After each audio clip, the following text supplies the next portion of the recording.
So we're here to talk about Moon Knight TV series and how much the guy with the hat on hates it from the Escape podcast. Now, we're going to hear him out, and I'm going to have to chime in a little bit. I think Moon Knight's terrible. Are you agree? I don't like a lot of I MCU love Moon Knight. No, that it's was a one of I my like Oscar Isaac's acting. But that, and I guess for me, that's what. I think one of the biggest things when it comes to Moon Knight is the acting. The acting is probably the biggest thing that takes away from everything. Oscar Isaac is actually a really, really good actor. And it sucks because he got put in roles like he was Apocalypse, which sucked. He was in a Star Wars series or trilogy that sucked. But one thing he shines in a lot of things, but one thing he shined in the Marvel Universe, in the MCU, is Moon Knight. The acting was superb. Him playing these two different roles and actually a third that we never got to really see, which was a bummer. I just think it was good. And I think the hardest thing for everybody, it was so different than any MCU show, maybe next to She-Hulk being different wise, but it was definitely on the bottom from being way different and way different spectrum from everything Marvel was doing at that time and even further now. If you did Blade or something, it might be able to connect with it easier. I mean, it might make the show work.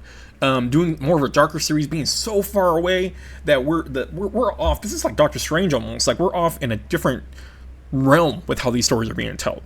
We're just it's a whole different story. It's a whole different place. Steve and Mark's relationship is great. The whole idea behind it, watching them, him discover Mark is fascinating. I think a lot of it deals with a lot of psychology if you're into that kind of stuff. I'm not gonna say that you're horrible that you don't like it, but I think saying it's like the worst is crazy.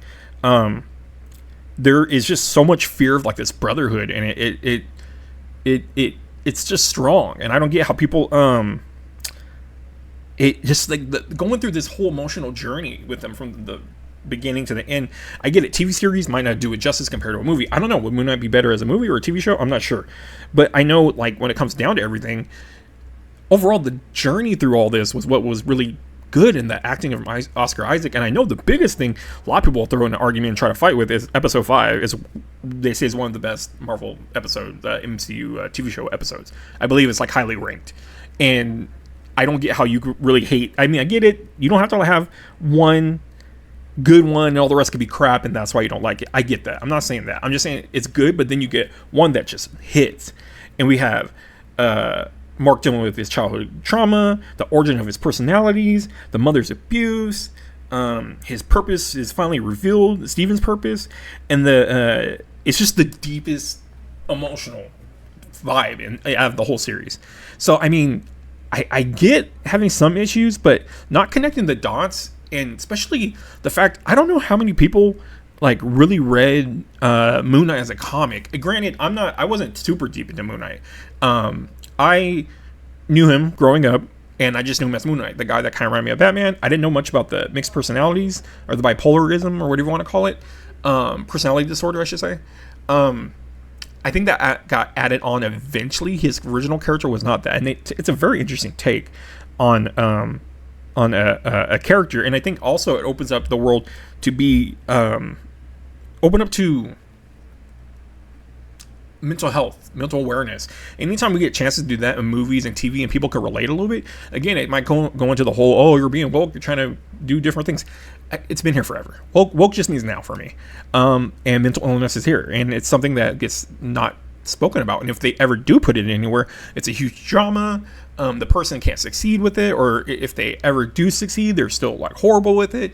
In this, we see a man struggle with it so bad, and on top of it, he's a superhero. He's connected, and that's the crazy thing too, is Khonshu started to play a big part in the comics when he had these personalities, and especially I forgot who did the run, but it's when he turns into Mr. Knight, which Mr. Knight is amazing. I'm glad we got him as Mr. Knight. I cannot tell you how much I love that suit. They did justice everywhere with the suits. Like, one of the best ways to make Moon Knight's suit work, I don't know how they're going to do it, but making it like a mummy, that's nuts how it wraps around him. One of the best transformations from human to character. Or, not human, but like alias to alias, or whatever you want to call it. Spider-Man puts on the suit, puts the mask on, cool. There are some people that just, I don't know who else does, like Human Torch would just like flame on, but how his suit comes on him is ridiculous. We see how Black Panther and Ant-Man's kind of like disintegrate in a way when they come off and they come back on. It's just is sick with his vibe and the way he appears. You can't be mad at that. You can be mad about a lot of things, but you can't be mad how he looked and how they connected all with Khonshu, and we get this god and we get to learn about one of Marvel's coolest gods actually, and there's like funniness in the serious moments with him, and it's kind of like Moon Knight's kind of in a burden, like not a burden, he's kind of I'll say more of a predicament, that having this job almost with Khonshu, he didn't like really feel like he signed up for it, and Khonshu kind of mocks him and teases him about it, and it's not really it's not the best unique, or it's unique, it's not the best like relationship. It kind of shows this show what people may not like about it is it gave it its own identity. There's nothing like this. There's nothing where a guy's playing two different people and third different person and they have a god talking to him in their head. This is so out of the box. Like I said, Doctor Strange is a guy that's fighting with sorcery-like powers, fighting the sorcery world, and it's great. That's all you need to really know. Moon Knight, you kind of got to break down. So a lot of people, I think, just couldn't handle the layers of Moon Knight. Like, not saying people are dumb or whatever, it's just might not be their thing, that this has layers upon layers of the guy and his story. And from jump, we know this guy is going through something. And before he even gets Moon Knight and all that, I think it was interesting. I thought it was a really good take. I don't see what was wrong about it. Connecting it with Egyptian mythology was great, because we get that, like, Wakanda, we got to do a lot of things with Africa and their origins, and then we get a lot of other different things that connect somehow. You know, I think with Namor, they tried to do Aztec. They didn't do that the greatest, I feel like, but doing these type of things in this mythology, I think, is really good, and having Egyptian is just great. The tombs, the afterlife, all that stuff. It doesn't feel like a regular superhero movie or show, or origin, I should say. This isn't someone getting shot and now I'm going to be a superhero and avenge him. It's totally different vibe. The visuals, like I said, you can't get off of the fact of how cool Moon Knight looks. Like, there's no way that Moon Knight looks bad to you. Maybe if you're a Moon Knight fan and you want him in straight white, but I think any Moon Knight fan would be appreciative how well they put it together to make him real life without being just a guy in a skin tight white and a hood. The hood would probably not be too good, actually. I don't know if white hoods work anymore, but for the most part, and Mr. Knight is just awesome. That's an easy look to pull off and an easy look to mess up. But I mean, overall, I just think, I don't know, it feels different because it doesn't really rely on the MCU characters, so it takes a lot out of the world of MCU, and that's what's hard, I think, also for people to relate on. Is it's not like so connected. We don't get any little drops anywhere of MCU nods. There's one rumor around that, oh, they're outside of a castle. What if that's Doom's castle? And that's, of course, not true. But I mean, the mythology is different. It's a totally different hero. The setting, it's just, everything is just not the same for a lot of the MCU, and I think that made people disconnect from it, not focusing on how much of a masterpiece of acting it was. And I can say that because I'm sorry, they acted the hell out of this movie, and I'll give them their flowers when they deserve it, because they acted their asses off in here, and they did great jobs. Anyone that tries to take that away, I will say you're wrong. Like, you could not like the show, but you could tell me these guys acted. They acted. This wasn't Hayden Christensen in Attack of the Clones. You know what I mean? This was like really, really acting. They had an emotional story, dealt with trauma, the whole mental health, his identity, the guilt, his family. It's just so much just so much going on. But I get it, there are issues, of course, with everything. People wanted more Moon Knight. The people that loved Moon Knight wanted more of him, and I get it. We got a lot of the two different personalities and hints of the third one, John Lockley, and I get it. They wanted that, and they wanted more action, because when we got action, it was dope. It was good. It was really, really good. Seeing how he uses powers and using his like boomerang Chinese star type thing, moon slits, his martial arts type of fighting.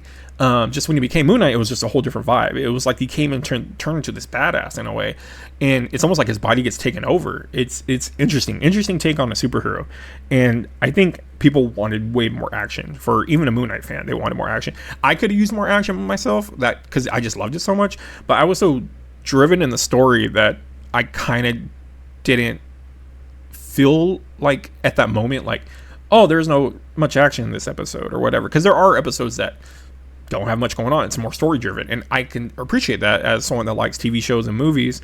But at the same time, I understand that, you know, it's a superhero. You want to see him fight. You want to see him do things like that. So, you know, after reflecting and watching them all, you kind of go, yeah, they should have done more fighting with this and more fighting with that. So, I mean, it makes sense. And then, like, Jake Lockley, I think, was done a little wrong. We kept getting hints of him, and it was cool because we kept going, oh, what's going to happen with that? What's going to happen? And then nothing. It was like a big tease, and it just, and they saved it for a post-credit scene for after the whole thing. That was the kind of weird part about it. So I understand having that gripe. If that like turned you all the way off, I can understand being mad at shows when they end horribly. We all have been there. Stranger Things, Game of Thrones. But it makes me not like the series. It makes me say, yeah, they were doing well, and then they kind of fell off. And then the villain, Marvel has a problem with villains all the time. And it's crazy. We had Ethan Hawke in a movie, or TV show. Ethan Hawke, great actor. Great actor. If you look at the Marvels, like, celebrities, like, we got pretty big people. But his dude, Arthur Harrow, or whatever his name was, he just became a generic bad guy. And I get people not liking that. It's not on par also with Moon Knight, and it's hard because you look through Moon Knight's villains, there's not many you could pick from the comic that would work. I think he has one really big like arch nemesis kind of thing, but it deals with his origin. But other than that, like, he doesn't have a Spider-Man's rogue gallery.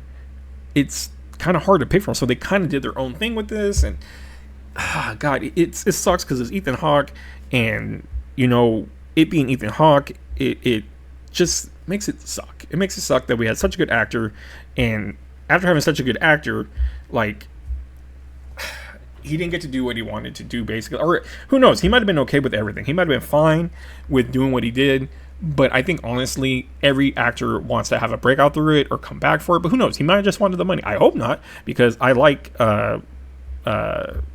him as an actor. I hope he doesn't feel that way. But again, it's just the villains and the way they're portrayed and the way they're done. Stakes really weren't high with him. We do get the CGI fest at the end. A lot of people hated that, the giant monster fight. I believe they go over that in a little bit. Takes it for me. His acting is unbelievable. Yeah, they're just in that movie, and the action is that good, show. but there are just some episodes that are really, really boring. It's nothing for 2 episodes, and then the 3rd episode, I see that's the thing. I think people want action in every episode, and I think if I was a writer, I would have to give some scene where, oh no, he runs into a robber and he fights someone. It sucks, but it's just to feed that fandom because everyone wants action. If it's just all plot driven, and that's why if we have a movie, it's harder not to complain about it because it's a full movie. We add the action scenes in, then you're like, oh, there is this part, that part, that part. When you have an episode, you're like, there was no action in this. I mean, for me, I enjoyed some of them because it just was a regular show for me at times. It was me watching a Moon Knight story, and there was episodes where he doesn't need to fight because he was going through what was going on and trying to figure himself out, and it was interesting. And I really like Moon Knight. I really dove into him probably in my later teens. It's dating me very bad how old I am, but Moon Knight at least came out way before that. But I dug when they brought in the whole personality disorder and how does someone fight crime like that, you know? And so when we had episodes where we didn't have action, it does suck to an extent where you're like, man, I want to see him whoop someone's ass, but at the same time, you're just kind of happy that you're watching Moon Knight, I guess, at that point. I'm not saying that you have to like it because it's there, but I'm saying that I'm okay with just hearing dialogue for at least a couple episodes, and that's fine in a couple episodes. Now, when you don't get it ever, that makes sense. I understand not being happy with the superhero movie or show that has a tone of a superhero, but we never see anything get broken or anyone doing a kick. You know, I understand that. I think it's kind of interesting. And then the end of episode 4 is like legitimately amazing and really interesting, and they do nothing with it. Episode 5 is boring and sucks. And See, that's the crazy thing is number 5 is probably the deepest episode, and for people to disconnect at that part, that's nuts. That episode is shot so well. His childhood trauma, him working with himself, trying to go through this, I don't understand that. Episode 5, like, again, look it up. It's like one of the highest rated ranked well done episodes in the MCU TV series. Episode 5 is huge, and it was setting us high. For me, it was setting us high for a big ending. It was kind of cool. We got the Scarab Girl. I don't know what her name was again, and she was in the comics, I believe. I think she was. She is. I remember reading something about it, looking it up afterwards. I like when they pull little things from comics and drop things in there that you're like, oh, longtime fans of it could be like, oh, I like that. See, I didn't know that. She was further back, to my knowledge, when she came out. But, he says episode 6 sucked, and it just was a decent build-up. I accepted the ending. I was fine. The ending, I did not like, post-credit scene and all that. But I get it. If you're not big on the whole... 6 is just a big King CGI Kong, kaiju battle that feels incredibly unearned and does not work. And it doesn't... And it does feel weird. Like, to have Khonshu come back and fight the other god. And it's silly at times. But I do think it was necessary to understand at least the stakes in their Egyptian lore, in their universe. It made sense that they had to come to blows. Do they have to do it as giants? I don't know about that, but we had to show that there is some stakes somewhere, and not just with his mental health was at stake. A lot of the time, what was at stake a lot was dealing with Khonshu, what he had to deal with, or what Khonshu was dealing with personally. And Khonshu's not a good person. We saw that many times. He used Mark, and it wasn't cool. But I agree. The ending was a little bit kaiju CG. I mean, some people are like that. People love seeing this like Godzilla versus King Kong type of thing, and those are different how they build them up. But this, it kind of came out of nowhere for a very serious tone of a show, and then for it to get to a point where, oh, now we're fighting, but it's big CGI monsters. Like, and I don't agree with all that. The whole show, you know about the third personality, and they don't show it until the end credit scene. It's obnoxious. How is that obnoxious? Yeah. I don't know. I thought, what was the episode that directly had to do with, like... I think not showing Jake Lockley was a big issue. I think he should have been started in within the series and not make it this secret guy that keeps doing stuff in the middle. He should have just been there, but I get what they were going for, and then to reveal it just as an end credit scene, it just was dumb. They should have done it maybe 2 episodes before and had him be unique in the storyline in the end. But I don't know.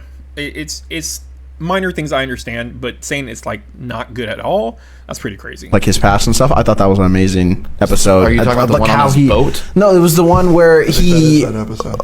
where the mom, like you see all that backstory. Yeah, I didn't care at all. Are you serious? Yeah, we're 5 episodes in, so I've spent 4 hours with this character, and you have done nothing to make me interested in you or like you at all. He's not funny. He's not likable. I don't like Steven. I don't like Mark. I don't like Mark. I don't like Steven, and I definitely don't like Jake. I definitely don't like Khonshu. I don't like Layla. I don't like any of those characters in that show. Yeah, so he's got a strong opinion there, but I just don't agree. We did get a journey of 4 episodes until we got his trauma, but I think we got Moon Knight right off the bat. It was one of the coolest transforming scenes I think we've seen in a lot of superhero history. You could look that up for me and see if there's any cooler ones. Even back in the early 90s, I thought the Guyver was a cool transformation where it came out of the back of his neck and put his suit all around him. Because a lot of characters, I mean, Iron Man's probably up there, one of the coolest ones, where how it snaps all around him. But the whole visual of the mummy wrap going around him was just so cool, and it had me hooked. It made me I was like, I cannot wait for the dark side of Marvel. And then we got Man-Wolf, which was good. I like Man-Wolf a lot, but I think we need to do more. Man-Thing I love Man-Thing. I think he's a great character, but I think they just threw him down. And again, another thing that didn't really connect to the MCU, but people praise that one, but it didn't. So I think, regardless of it not connecting with the MCU as much, I still think, and lacking the action that people wanted, I still think it did its job. It did its justice. It gave us acting performances that were great. I don't know how you could look at Oscar Isaac and say he didn't do a good job as playing these multiple characters, and not say you wanted to see more where they're going to go with this. Especially at the end of it, we got really left behind not getting a number 2. And the fact that he is kind of outside of MCU in a way, how they treat it, he's treated like that on the inside of the MCU, where we're getting Doomsday and Shang-Chi's on the Avengers. Why isn't Moon Knight on the Avengers? Sentry's with Thunderbolts, and Sentry is a very traumatic person that has gone, or he has mental disabilities and it's trauma. It's traumatic, and I get it. I having my own mental illnesses that I go through. It's one of the things I relate to a lot with a lot of these superheroes that a writer feels like he has to address it and not make it like the hugest deal, but makes it like it's a factor in being that hero.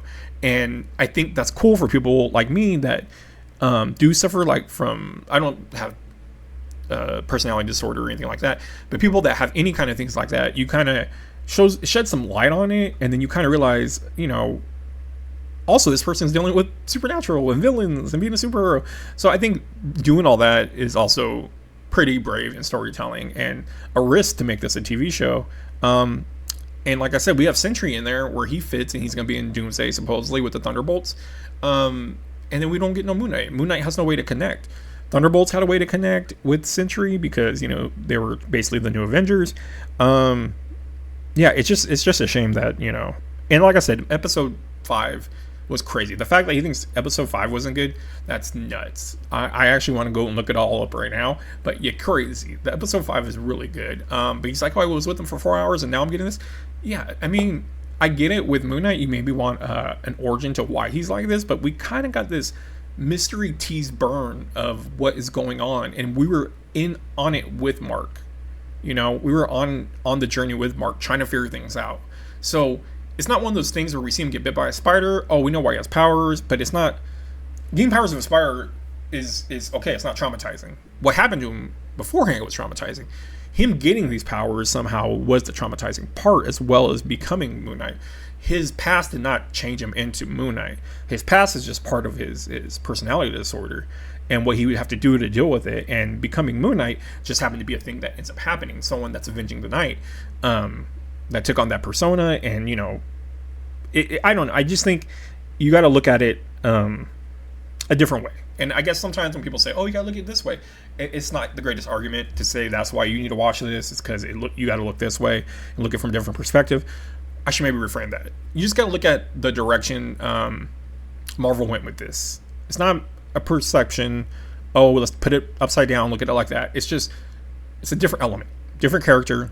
And I do think he is hard to fit in. Werewolf by Night would be very hard to fit in. It'd have to go on a Doctor Strange level, coming that kind of a movie.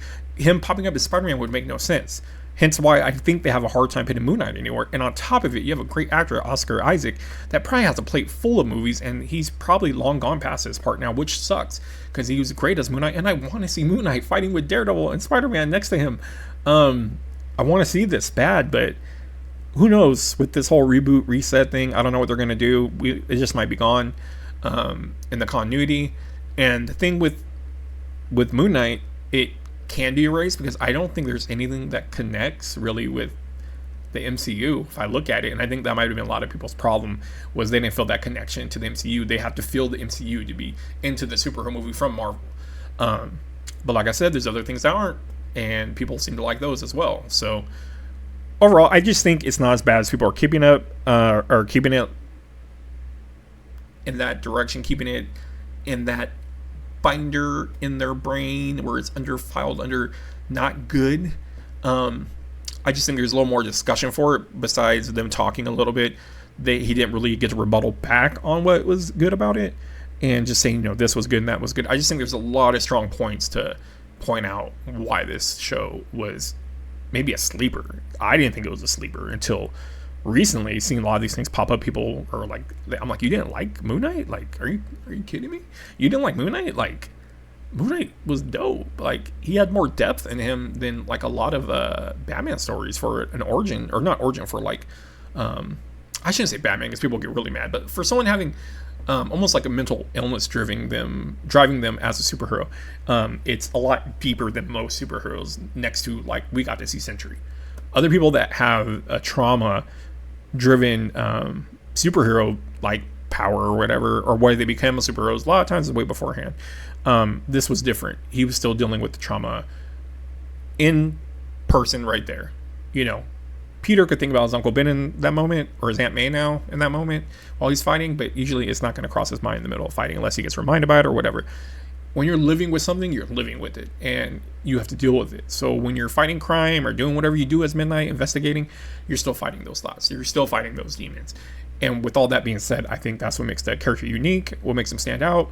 The acting, the visuals, oh my god, the visuals. And again, at the end, the CGI is pretty bad. But I think it's enough for you to not be like, this is horrible. I think it's good enough. But that's just my take on it. I know people are going to probably think I'm crazy, but tell me, do you think Moon Knight was bad as people think it was? Or was it at least okay? Let me know. Subscribe. Share.